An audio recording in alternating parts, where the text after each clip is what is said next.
Bueno, comenzamos nuestra primera entrevista de esta mañana hablando de salud, hablando de coronavirus, pero también de las implicancias que tiene su vinculación con otras patologías, como por ejemplo la trombosis.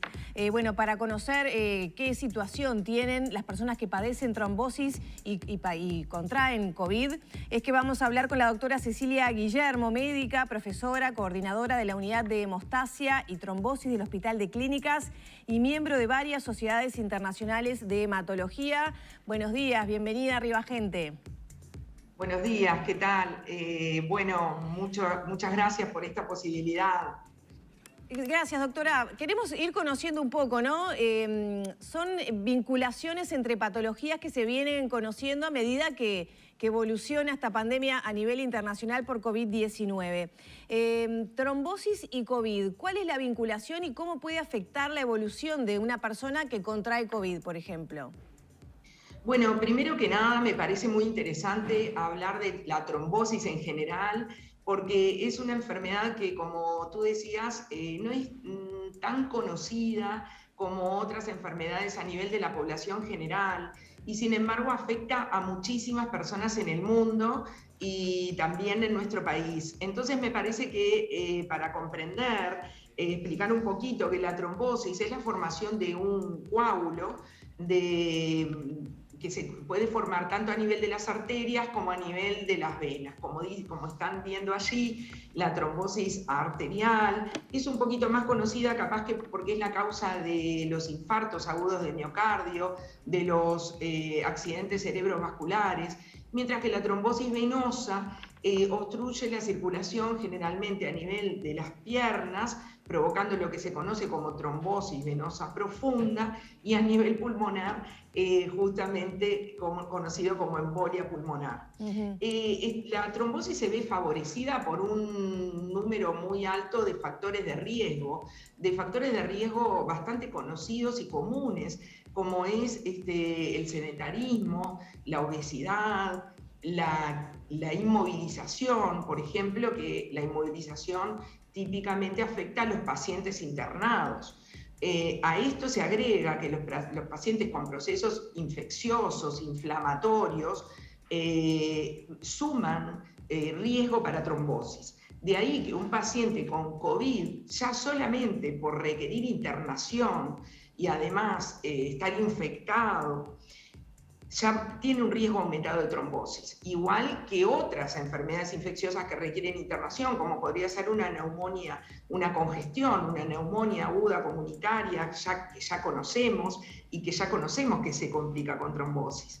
El tema es que en COVID se ha visto que el proceso inflamatorio que produce el virus es muy intenso y entonces la probabilidad de generar coágulos es aún mayor que en otras infecciones en donde ya conocemos la posibilidad de trombosis. De ahí que se toman medidas desde el ingreso para tratar de prevenir estas trombosis, ¿no? Eso que usted está diciendo es muy interesante porque se aplica a todos los que ingresan, por lo que usted estaba diciendo con respecto a COVID. Pero hay otro gran tema que preocupa y mucho a la población con respecto a la trombosis, que hace referencia a la vacuna, específicamente la de AstraZeneca, que se ha relacionado muchas veces con esto. ¿Qué nos puede hablar también sobre esa relación?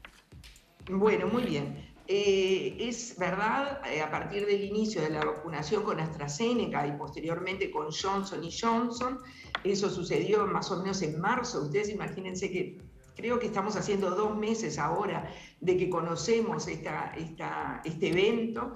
Empezó a observarse, sobre todo en Alemania, Dinamarca, Noruega, eventos en mujeres menores de 55 años que recibían la vacuna y que entre 4 y 21 días post vacuna presentaban lo que generalmente se trataba de trombosis en los senos venosos cerebrales. Esto es un evento muy poco frecuente en la población, sin embargo, también se ve en la población con coronavirus, es mucho más frecuente en el paciente internado con coronavirus que en la población general, y también mucho más frecuente de lo que puede pensarse en asociación con la vacuna. Es decir, que es un evento que sí se está relacionando a la vacuna porque se han detectado la generación de ciertos como anticuerpos que generan esta tendencia trombótica, pero el riesgo de cursar una infección por coronavirus y presentar un evento trombótico, ya sea de los frecuentes o de los infrecuentes, trombosis venosa cerebral, supera ampliamente el riesgo de presentar una complicación con la vacuna. Además, a pesar de que ahora se está viendo que la relación con el sexo no es tan importante, porque al comienzo se hablaba más bien de mujeres, pero ahora se está viendo a lo largo del mundo, ¿no? A medida que ha aumentado el número de vacunas, que la relación con el sexo no es tan así, se ven también eventos en hombres, pero sí aparentemente hay una relación con la edad. Por eso, en la mayoría de los países que están vacunando con AstraZeneca o con Johnson Johnson, están utilizando la vacuna por encima de los 55 años, y en nuestro país eso también se ha indicado por encima de los 60 años. Así que estamos lejos de la población que podría tener riesgo. Incluso en otros países como Inglaterra se sigue vacunando hasta los 40 años porque no se ha establecido fuertemente este vínculo con la edad, ¿no? Sin embargo, doctora, se está considerando vacunar con AstraZeneca a hombres más jóvenes. ¿Esto podría aumentar los riesgos para quienes se inoculen con AstraZeneca, entonces? Bueno, en realidad ustedes se dan cuenta que, como les digo, estos son eventos que conocemos hace 2 meses. Es decir, que la información y los cambios de decisiones se toman en momento a momento. Lo más importante a destacar es que conocemos estos eventos porque hay una excelente vigilancia, una farmacovigilancia, ¿no? Por lo tanto, pudimos detectarlos, porque si no, son tan poco frecuentes que podrían no haber sido detectados. Esto es porque sí hay una excelente farmacovigilancia, no solamente a nivel del mundo, sino a nivel de nuestro país, en donde todos los eventos adversos se están registrando y examinando uno a uno para establecer si existen en vinculación con la vacuna. Por lo tanto, hay decisiones que van a ir cambiando a medida que se obtiene información. Por el momento, la información parece estar vinculada más a mujeres menores. El sexo está perdiendo peso, pero todavía no hay una decisión tomada. Es decir, se está vacunando a la población en general, en la mayoría de los países, por encima de 60 años. Bien. Sí han habido algunas ideas, porque es tan grande la morbimortalidad que causa el COVID, que hay que tomar la decisión de vacunar, porque la cantidad de muertes que produce el COVID, la cantidad de complicaciones trombóticas que produce el COVID, supera muchísimo la cantidad de eventos que pueden relacionarse a la vacuna. Es decir, que lo más importante es vacunarse, y por supuesto con seguridad. Por eso se están tomando estas medidas y seguimos, obviamente, día a día lo que está sucediendo y la información que se está produciendo a nivel mundial, debido a que hay grandes grupos de científicos internacionalmente y a nivel nacional que están tratando de generar conocimiento prácticamente en vivo, digamos, prácticamente así, minuto a minuto, ¿no? Doctora, alguien que ya tenga trombosis, que ya haya tenido un diagnóstico o que, bueno, tome medicación para eso como forma preventiva, ¿debe cuidarse más que otra persona de un posible contagio de COVID? Ah, sí, totalmente. Los pacientes que tienen más riesgo de trombosis son los que más tienen que cuidarse de infectarse por COVID, porque son los que van a tener más riesgo de generar una trombosis si se infectan.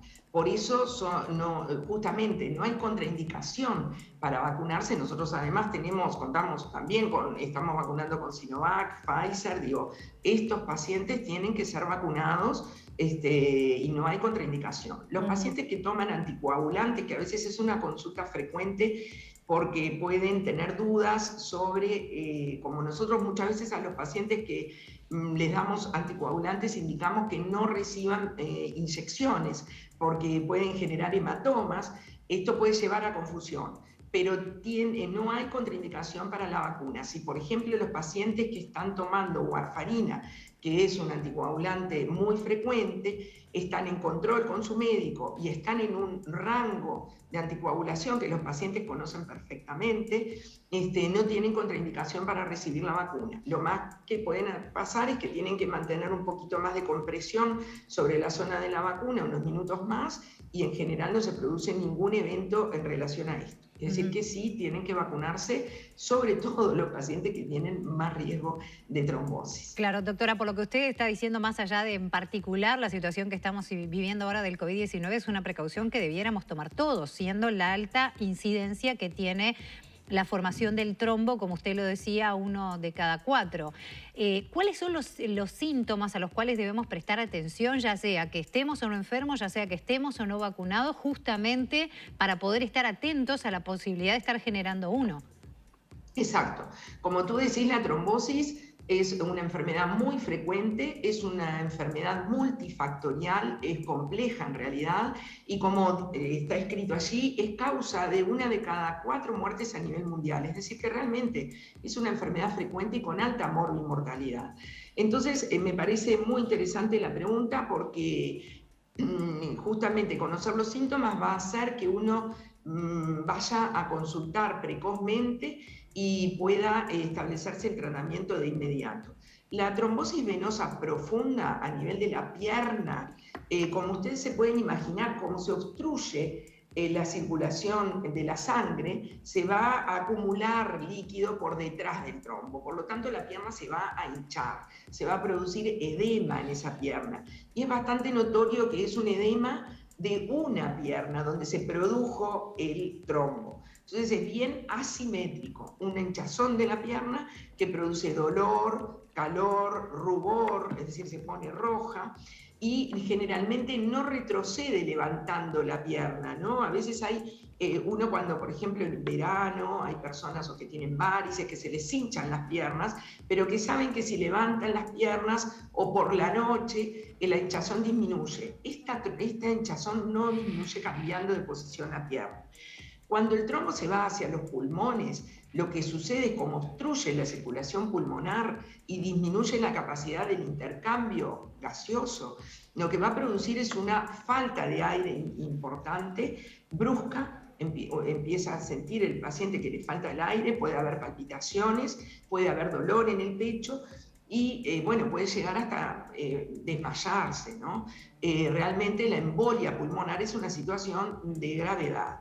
Tiene que consultar inmediatamente frente a estos síntomas. Así que realmente es muy importante prestar atención y si existen dudas, consultar a su médico lo más precozmente posible. Usted decía recién con respecto al COVID que quizás se está desdibujando un poco esa diferencia entre el hombre y en la mujer, pero tradicionalmente se habla de que la mujer joven por lo general tiene más riesgo y se relaciona, por ejemplo, con el consumo de anticonceptivos, con el fumar, por ejemplo. Eso hablando de la población en general. ¿Es así? ¿También deben tener más atención? Sí, las mujeres estamos predispuestas a trombosis en varias etapas de la vida. En la mujer joven, obviamente el uso de anticonceptivos es bien conocido, que aumenta el riesgo de trombosis en forma bastante notoria con respecto a la población general. Y existen distintos tipos de anticonceptivos, algunos más protrombóticos que otros. Otra etapa muy protrombótica en la mujer es el embarazo y el puerperio. Es decir, una vez que uno tiene el bebé, las 6 semanas que siguen al parto son de altísimo riesgo para trombosis. Tanto que la primera causa de muerte materna en el mundo occidental o en el mundo, digamos, de más mejores recursos es la trombosis. Mientras que en el mundo de bajos recursos es la hemorragia relacionada a parto, ¿no? Es decir, los dos extremos. Y después tenemos la otra etapa, porque las mujeres en la menopausia muchas veces somos tratadas para justamente disminuir los síntomas relacionados a menopausia con hormonas. Entonces también es otro momento de riesgo trombótico. Todo esto uno lo debe conversar con su médico y establecer muchas veces medidas personalizadas, ¿no? De acuerdo, porque como decíamos, y como tú decías, el cigarrillo, la obesidad, el sedentarismo, el cáncer, son todas situaciones que aumentan el riesgo de trombosis. Quiere decir que si nosotros sumamos una mujer joven que toma anticonceptivos, tiene sobrepeso y además fuma, tiene un altísimo riesgo de trombosis.